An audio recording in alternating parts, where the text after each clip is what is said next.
All right, we are going. Heck yeah. And we're back in the same place again, like before the remote thing. Welcome. Yes, and now we'll split screen. Hopefully I split screen at that moment and not the remote. 13 seconds later. Oh, my hat, I forgot. I'm gonna wear this hat that I just got at the Thunderbird Hotel near Kanab, Utah, which has nothing to do with what we're talking about, but no, but it is adventure cool nonetheless. Yeah. Part 3. Part 3 of the Tasmanian Thylacine Search Mystery Squad adventure. I should have been wearing this hat in all of them. You really should have. I also should have had it on our original trip, probably.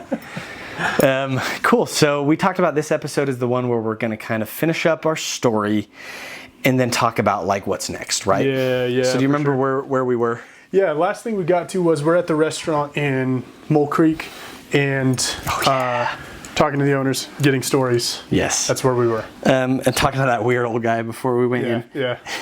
Humans are terrible. Terrible. That guy. Also, do you remember the food that we got in there? It was like a weird...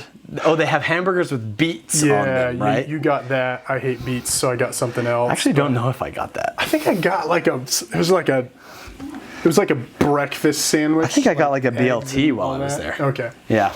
But anyway, I don't know if it was before or after the meal, they told us about a gentleman that they knew in the area that had seen a thylacine skeleton.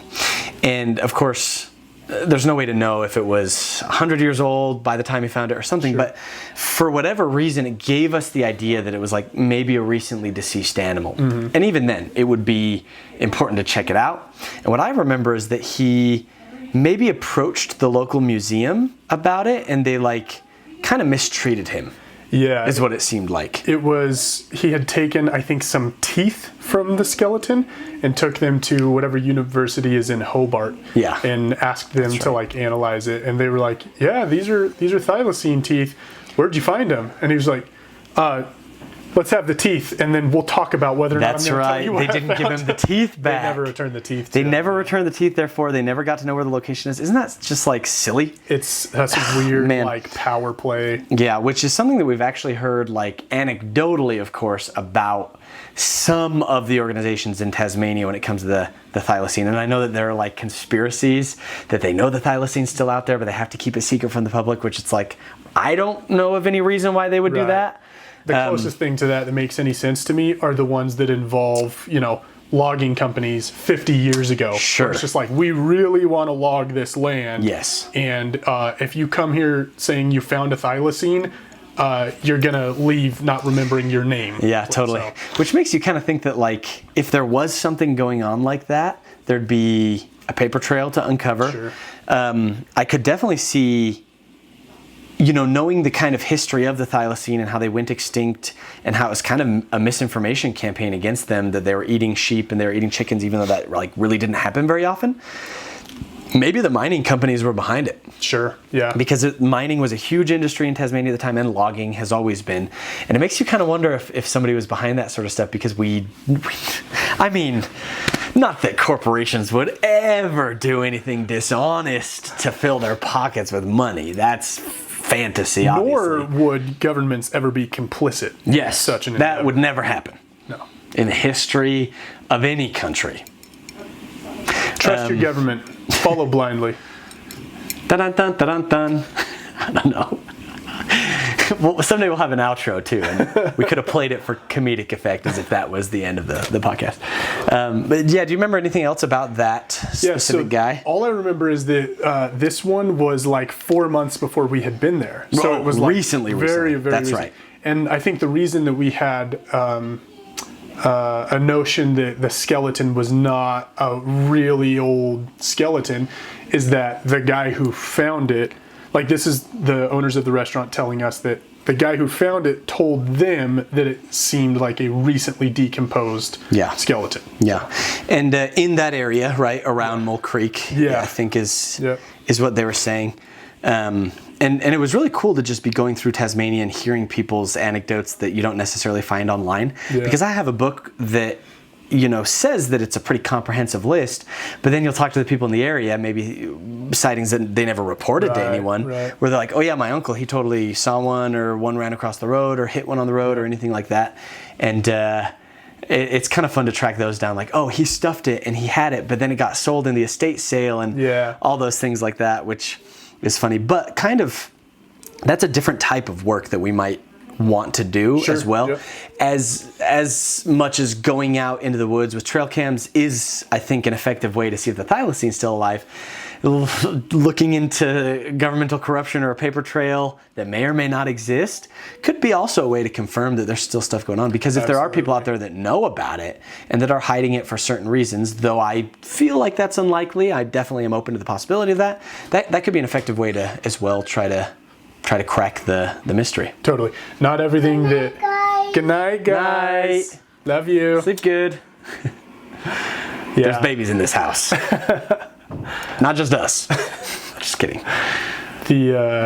It's just that not everything that everyone has experienced, not everything that every government has ever done, not everything winds up on Reddit. Some things are literally only known by oral tradition. That is actually an excellent point. If I've learned anything in kind of some of our globe trekking, it's that there's a lot of information online. So much information online. There's even more information than you think there is when you know how to search scholarly journals and stuff like that. And there's 3 times as much information as well hidden in books all over the world. And there's even more information than that in specific locations, in people's familial stories that have never been written down. In people's brains. In people's brains. Yep. And we kind of have this attitude that it's like, oh, everything's on the internet. Everything is not on the internet. There's plenty on the internet, but there's tons of stuff out there, and the kind of stories that we've heard personally from the mouths of people have proven that, things that we could not find any trace of online. Yeah, and in this case with the thylacine sightings near Mole Creek, that actually led us to decide where we were camping that night, because the guy who had found the skeleton, it was supposedly in this region of hills just outside of town. And similarly, there was a story of a guy, I just remembered the word they used for old people. They're like, oh yeah, this old something. I spent like a whole day trying to remember, like, what did they call geezers? It was codger. Codger. This old codger who... I forgot about it. So they described this old codger who had lived in the area and had died like 10 or 12 years prior, but that he was known to local people around Mole Creek as like the guy who knew where the thylacines would den, like at then present, 2010 or something. Sure. Yeah. And so they gave us a description of where he used to live. And that was past this bridge, past this river, into this park, and then, past this particular point on the road, there's a hut off to the right side. He used to live in that hut. So a guy who used to live there, dead more than 10 years ago, knew where the thylacines in the area would den. Yeah. And so we're like, let's just go camp near where he spent his time. Totally. And it supposedly was in the same broader area where the skeleton was found anyway. So we went and set up our camera that night in that area. And that was another situation where we ran into not busted bridges, but like sketchy bridges. Oh, yeah. Just like hand-built wooden bridges that we drove over, I think, one of them with the car before we were like, let's not drive over the next one. And just hope we make it out. Kind of spooky for sure. Yeah. And we did, we found a house, kind of homestead that was abandoned. Yep. I don't know if we decided it was the one of the old man. I believe it was. But it looked like a place somebody would have been living in 10 years prior or whatever. It had purple carpet, I remember that part. Or a purple armchair. Purple carpet, it was I think it was the carpet was colored. Anyway, that was interesting. We kind of checked out the barn and the house. And it's kind of interesting because I feel like also on some of our adventures, we've kind of just come just too late. Somebody has just passed away or we've just missed something. But that was encouraging to know that, like, if 10 years ago a guy just knew about it, that kind of person would have no reason to report that to the government. Like, I grew up on a farm. Cole grew up in a rural community. We know that kind of people, and I can tell you right now, that the kind of people I grew up with would be the last people in the world to tell a government agency that there's an animal around, because they're like, we don't need any of those people around here nosing around in all of our business. Yeah. We don't want them. And that's also a reason why somebody who sees a thylacine maybe won't report it, because I think that's one of the arguments. Like, well, people would be seeing them all the time. And it's like, the kind of people that would be seeing them out in the bush aren't going to tell anybody about it. Yep. Totally. And if they're telling anyone, it's like-minded people in their community. Yep. Absolutely. Yeah. So, anyway, we eventually had those adventures, got back to our initial areas, got our cameras, looked at it, and we had lots of animals on there, and none of them were the thylacine. But the most exciting moment we had in reviewing the footage was when one of the clips started with a four-legged, long-tailed animal hopping out of frame, and we both, like, our hearts dropped when we pushed play and we saw that. We're like, wait, go back. Quickly determined it was a feral cat, which somehow, I don't think either of us, apparently this is a very known thing about Tasmania, but neither of us either encountered or internalized this fact about Tasmania, but it is just rotten with feral cats. Feral cats everywhere. All over the woods, anyway, they're a problem. And that's interesting too. I actually talk about this I made a video on my channel about kind of a succinct video about this whole adventure, and I talk about how us seeing the cat was also just interesting, because these introduced species are one of the reasons the thylacines went extinct in the mainland of Australia and in lots of other places. And so it was kind of like a poetic moment looking back on it. It was frustrating in the moment, but looking back on it, we're like, well, we're looking at the reason why the thylacine is either extinct or extremely rare. And that was interesting. And we have a couple more clips that probably deserve a closer look as well. Like I remember one that tripped the camera and we never saw anything. And I wanted to take a closer look at that one eventually. And then we had another one where we saw the hind legs of a creature, not this occurrence, but a different one across the island. Upon closer look and kind of comparing that to a thylacine footage, it looks like that also probably is a feral cat or dog or something of that sort. So we got a lot of footage. That part was a success, but unfortunately we did not have conclusive evidence of a thylacine still alive in Tasmania. What we did do is have a spectacular journey. We really tested our limits, and we found out really effective ways to sort of tactically approach a situation like this. And on the plane ride home, I remember we were talking about it, and we're like disappointed that we didn't find proof of the thylacine, but we felt extremely prepared to up the level for our next journey. Totally. And some of that is going to include following up on some of the things that happened last time, including it's a long shot, but we do think there are maybe some avenues for finding out who this person with the teeth was and potentially getting into contact with them. That's something we want to follow up. The area that those sightings were reported in, I think, is a place I personally would like to revisit. Same. I remember getting all excited because we found like a pelvis bone near the guy's hut, and we were just like, oh geez, like this is maybe the right size. We looked it up and compared to stuff. I think we ended up deciding it was more probably like a brush-tailed possum. Hip bone or something. But there's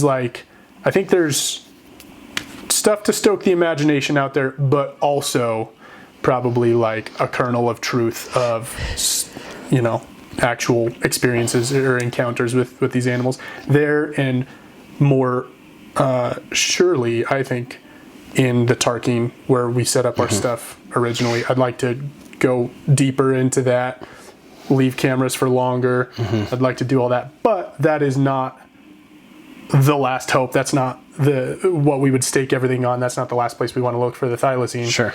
There are other probably better options out there. And actually I was gonna transition to this because I think this is important. We both kind of share the sentiment that probably,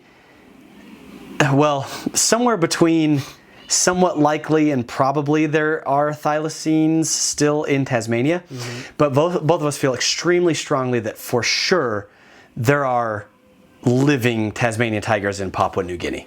And I think no one has done more to probe into that possibility than Forrest Galante has. And I think what he has,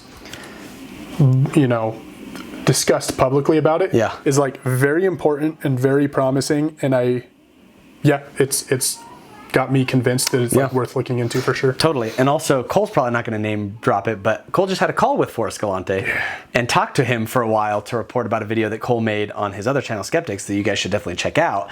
And so you're talking to a guy right here that knows Forrest personally.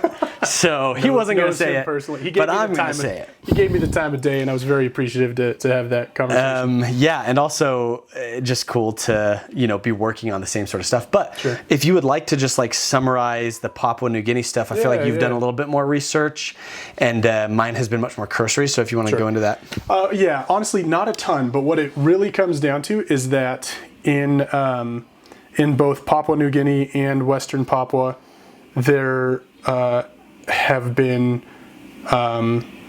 anecdotal reports from people who live there that there are different kinds of wild dogs in the mountains of this island, and the singing dog, which is a relative of the dingo, was something that that's a known species.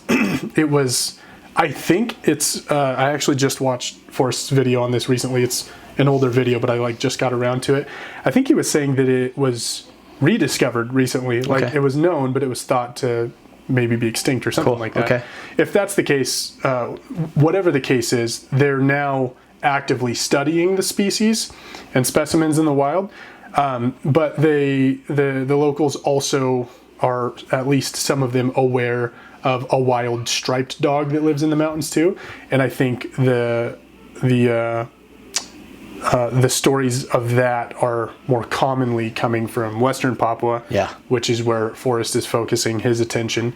And he feels, because of some secondhand groundwork that's been done on his behalf, like people that he has coordinated with, he feels pretty confident about, I guess, a particular region within Western Papua that he wants to go put boots on. And that's kind of the extent of what I know about it, is that the striped dog is something that is known to the Papuans. Do you want to tell a specific story comes to mind, and I'm going to check our filming time. We're great. It's definitely more high-tech ways to do this, but a specific story comes to mind of a tribal member finding like a puppy. And raising it. And I thought that would maybe be a good one to talk about, because that's the one that convinced me the most. And for anybody that doesn't know, there's a big difference between Australia and Papua New Guinea. Australia has a lot of urban centers and a lot of population areas. Papua New Guinea is still extremely dense jungle on most of the island. There are still pretty indigenous tribes in the area that are still active and living there. It's kind of a whole different deal, which in my opinion makes it more likely. Yeah, totally. But yeah, I do remember the details of that story. Yeah. He actually recites that story in the video I just watched. So we'll probably put a link to that video in our show notes. You guys should watch it. I think the details there are that one of the people he was coordinating with in Western Papua had contact with some villagers that were like, we currently have 2 striped dogs we have a striped dog in our village. It's just one of our village dogs. And when she got to that area and spoke directly with that person who owned the striped dog, I guess, his story was that he had found 2 striped pups in the woods, brought them home.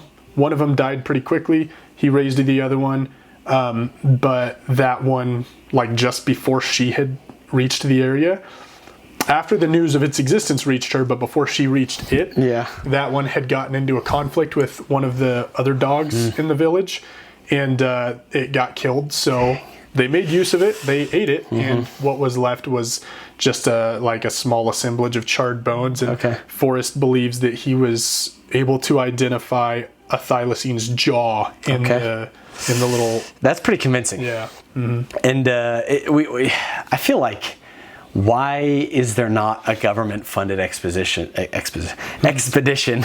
Oh, there's plenty of government-funded exposition. Yes, but expedition to find the thylacine in Papua New Guinea. Yeah. And it's kind of again, geopolitically, there's probably a lot of issues there. This is more like going into the Amazon or the Congo than just randomly driving around Tasmania or something. Politically, it's just kind of a different deal. But for sure. I mean, there are talks, there's a lot of stuff. There are whispers of the thylacine living in Tasmania, living in southern Australia as well. Yeah, totally. And that is, like, a lot of people think that's a lot less likely because they died out 4,000 years ago in mainland Australia when the dingo came in. Yeah. But, I mean, something that was common was the export of thylacines before they were extinct in the 1800s and 1900s. That's a good point. Especially for zoos, pets, and I could definitely see enough of them being exported to southern Australia that then went feral, that then were released just like the alligators in New York sewers or whatever. The pythons in Florida, for example, are not endemic to that area. They are released pets, and I could definitely see that with thylacines. It's cute as a puppy, but then it gets a little bit hostile and you release it into the outback. Totally. So I think there definitely could be surviving thylacines in Australia and in Tasmania, but I want to say I feel like for sure they're in Papua New Guinea. I think logically it's just the most sound because it's like it still is to this point probably the most untouched of the areas we're discussing. Maybe not entirely untouched, but untouched by like perverse hands. Sure. I.e., forgive me, Europeans. colonial. Yeah, exactly. Europeans, yeah. Yeah. People who would make a mess of it. Well, and people who come in and just also bring a lot of, invasive species and a lot of just like environment destroying practices just by nature of their lifestyle. For sure. And you're right. It's kind of untouched by that. Even just like the diseases and everything and those people just not going into the dense part of the jungle. So all of the convincing factors for the Tarkine and for the national parks in Tasmania are even more compelling because they're more present in Papua New Guinea. Sure, yep. So, yeah. I think what we're probably going to be dealing with for the future of the thylacine is Colossal's going to do their thing, and they'll probably have like a living specimen like within a few years. Sure. So that's going to happen. Probably close in time to that. If Forrest gets his expedition mounted and winds up in Western Papua rediscovering thylacine there, then like those two things will probably happen first. But I do feel it will also be rediscovered in Tasmania itself. And just imagine how cool that would be if not only do we get to see a thylacine by one means or another, but that it is just all of a sudden reestablished like in multiple places in the world, and it's also resurrected, like all very close in time to each other. That'd be crazy. I think this animal has like a real future. Yeah. We will have been like 85 years or whatever without it, and its legacy is going to be that. It's going to be, this was the thing that was nowhere for 85 years until it was everywhere. Yep. Like, crazy. It's going to be so cool. Like the de-extinction. Yep. And it might be, I mean, have we ever de-extincted an animal before? Or is this the first one? In terms of genetic cloning and stuff. I don't know if we have.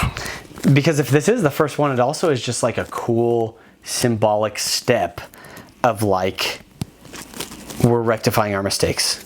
For sure. Like that same technology that destroyed these things during the Industrial Revolution is now being used for good to bring them back. And I think that that's really cool and poetic even. You know what I mean? Totally. And Forrest, if you need boots on the ground when you go to Papua New Guinea, we're ready for it, man.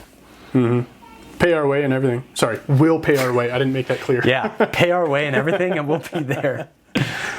Cool. Well, I guess as far as thylacines go, before we move on to our other episodes and other subjects and other mysteries, any final words? I mean, it feels like we kind of went through the whole thing and talked about it, but... I think I feel, again, just an echo of there is disappointment that we went and we spent this time in Tasmania and this money and all this stuff, and those didn't bring forth the fruits that we wanted it to. Yeah. Though we recognize some things that we would have done differently on the same excursion if we were to redo it. So like that experience and knowledge is like extremely valuable to me, that was gained, and there was enough experienced and seen there to have me convinced again that this animal has a future there in Tasmania, as well as whatever else happens. Cool. Totally. I also can say that, like, you know, the quest for the thylacine is in a way a quest for all extinct species, especially, you know, human extinct species that are extinct because of humans. it's also just like a hope that our mistakes can be rectified, and a hope that like the earth is forgiving enough that if we start acting well now, we can really make this place into a beautiful home again. And not that it's not, but you know what I mean? Just like the things that we did mess up on, we're able to put those things right. And I feel like the quest for the Thylacine is kind of a allegorical quest for that as well. And that is something that does not have to be extinct. Neither does it have to be, kept in the realm of fantasy. I think building a world where there are resources for everyone and we are not killing the planet or other species, that's worth hoping and fighting for. And that's kind of one of the forces definitely pushing us forward to solve this mystery. But thanks for following along, guys, in this 3-part episode on the Thylacine, and we're the Mystery Squad.